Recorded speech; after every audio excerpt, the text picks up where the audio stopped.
Good morning, my friends. My name is Justus Knight. Can't thank you enough for being here. I'm going to ask you, if you haven't subscribed to my channel, I certainly hope you will. It appears that although my views are skyrocketing, they're doing everything to assure not so many of you get this message, and there's a reason for that. You see, I'm facts and figure driven. You see next to me a nice little Excel I created, which is going to paint a story for you that the real killer is not COVID. It's rather something far more sinister, a storyline that they do not want you to know, but we're going to unveil here. Now, before we go there, I hope if you haven't joined restrictedrepublic.com, you'll jump over there. This is Lisa Haven and my platform that we were created to be able to bring you the news that you deserve, those stories that are too sensitive for mainstream services. It's grown exponentially well. We cover COVID in great depth amongst, hopefully soon, many, many other things. But nonetheless, if you haven't gone over there, right now we're giving our first month free. Free, F-R-E-E, the number 4, the letter U. Do that at checkout. Use that as the discount code, and you'll be in. The comments are flourishing. The membership is flourishing, and rightfully so. There is information that you should be privy to. I'm going to disclose some of that here before even a much larger disclosure tomorrow. Senate okays $2 trillion coronavirus stimulus package in unanimous vote. House sets Friday vote. Now, great. I quell my excitement on this simply due to the fact that the paycheck they're about to send out to so many Americans isn't enough. Nor, in some ways, although this virus is a very real threat, this flu is a very real threat, just like every flu that has been out there are very real threats. But you see, when you flaw the dynamic and the statistics for what we're looking at and ensue panic, we more than likely could have kept our economies in certain states open longer and not had this crisis to begin with and throw us further into debt. But debt was, in some ways, a very real portion of this agenda, which I'm not going to cover today because today the statistics are more important on a different element of who the real killer in this entire scenario is. But rather, we'll cover that a little bit in much greater depth, I should say, tomorrow, because what am I supposed to do is the question that so many people are asking. And when their 1,000, 2,000, whatever rounded off number it is, check shows up, that's not going to be long enough to hold them. They still have to pay rent, at least for right now. At least maybe, depending on what the House does with the bill, which will change multiple times. What am I supposed to do? COVID-19 sparks mass unemployment across the United States, which we have been trying to tell you was going to happen. There is also a breach in several supply chains, which I believe Lisa and I are going to cover this weekend. I'm going to open your eyes on where your preparedness needs to be right now, because there is supply chains that are in jeopardy, and this comes from both our experience in studying these things for many, many, many years. We also warned you that they would take this virus and they would weaponize it even further against Americans, and not in the respect of what many of you are thinking right now, but rather individuals intentionally spreading CCP virus could face federal terror charges. You saw this Yahoo out here in New Jersey charged with terrorism for coughing on grocery worker. Now, is he an absolutely deplorable and despicable human being? Yes. Another man arrested for licking containers at a store on terrorism charges. This will get worse before it gets better. Freedoms, I'm not saying in any way, shape, or form the actions of what they did are correct. They're not. They're disgusting. They're disgusting. And they deserve to spend some time in jail. But federal terrorism charges are a whole different level, because they are declaring that COVID is a biological weapon in their sense, in this legal sense, and hence the reason why the charges are now terrorism charges. But I think something more important has to be talked about here, and it's this tracking the spread of coronavirus cases in the United States. And you see a million maps and you see a million colors, and it loves to show you, let's see the spotted map. There I go, the spotted map. This, to me, Source: Johns Hopkins University and the World Health Organization and the CDC and USA Today. I love that they take the United States and put one big circle around the entire United States. That's how they want to populate this in your mind. They want you to populate the belief that the entire United States is in danger right now. The entire United States, that poor farmer sitting out on his farm with his family, is in danger of COVID-19, and everything must cease immediately. We must lock down. Multiple prong agenda on this. This isn't one story. It's why many of your broadcasters sound confused or if they're waffling at times. I can't blame them. It's very hard to keep up with all the elements of this, but you have to define yourself to some simple facts. And we're about to get into those because below the big circle hoax that I don't even like what they're saying there, and you get into always the increase charts of everything astronomically increasing. Way down in this story was this chart, which we're about to take to a new measure, because that chart resulted in me bringing up this chart. This was the same statistics. I just copied and pasted over their numbers and put in the style of government and healthcare. First column is style of government. Second column is style of healthcare. There's variations within each one.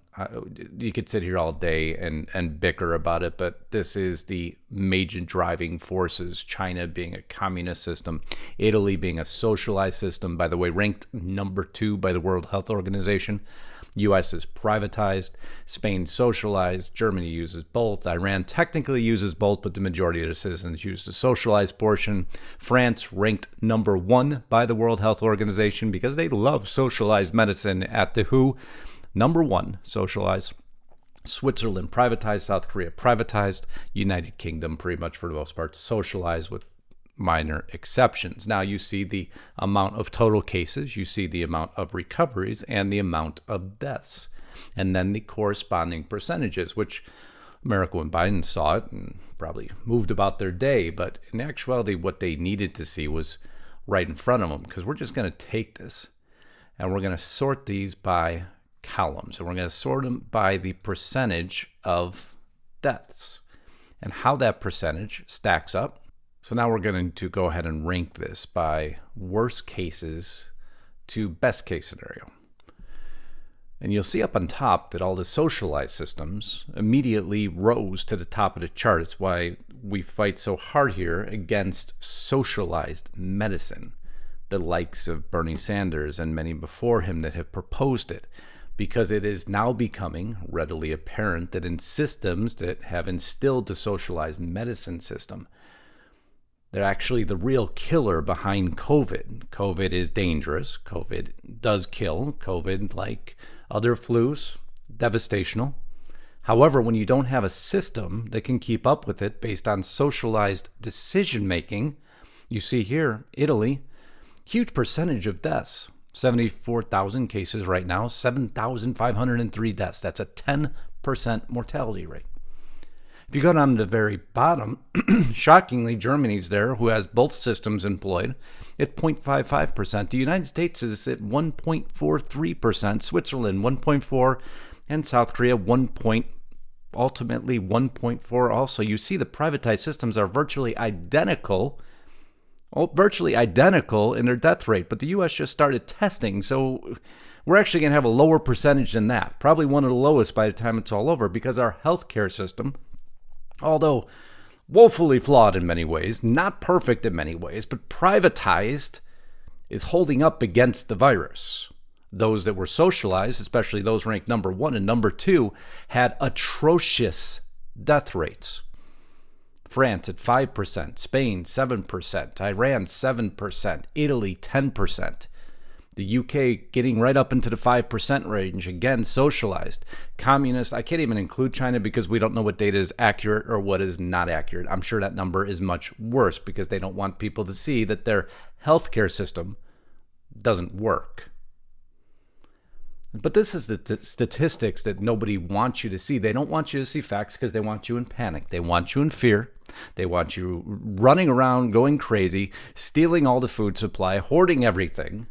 Instead of just saying that if we go socialized, like this says, hospitals consider universal, do not resuscitate orders. How often do you think that happens in socialized medicine? Because it's less expensive to the government to just let you go than to try to save you any longer. That's why the socialized death rate, on top of not having adequately supplied hospitals, on top of not having adequately supplied services or materials, crumbled underneath the strain of a virus. So the minute there's a real threat, the last system you want to be in is a socialized medicine system. And once again, just let these statistics, when sorted, prove that out to you. There's not much more information solid that I can give you to show you exactly what's happening, but now we're going to go on to tomorrow's broadcast, and we're going to cover a financial system, what I believe is one of the major prongs of this attack, at least what they're going to make out of this COVID horrible crisis. And this is an incredible article that we're going to dive deep into and tell you exactly why the UK and China and US, if not put in check, can fundamentally change our world forever. And that's why they want fear and they want panic and they want economies shut down, because the more they shut down those economies, the more they throw them into debt, the more government money needed. The only solution will be a different monetary system, because nobody's currency will have any consistent value remaining.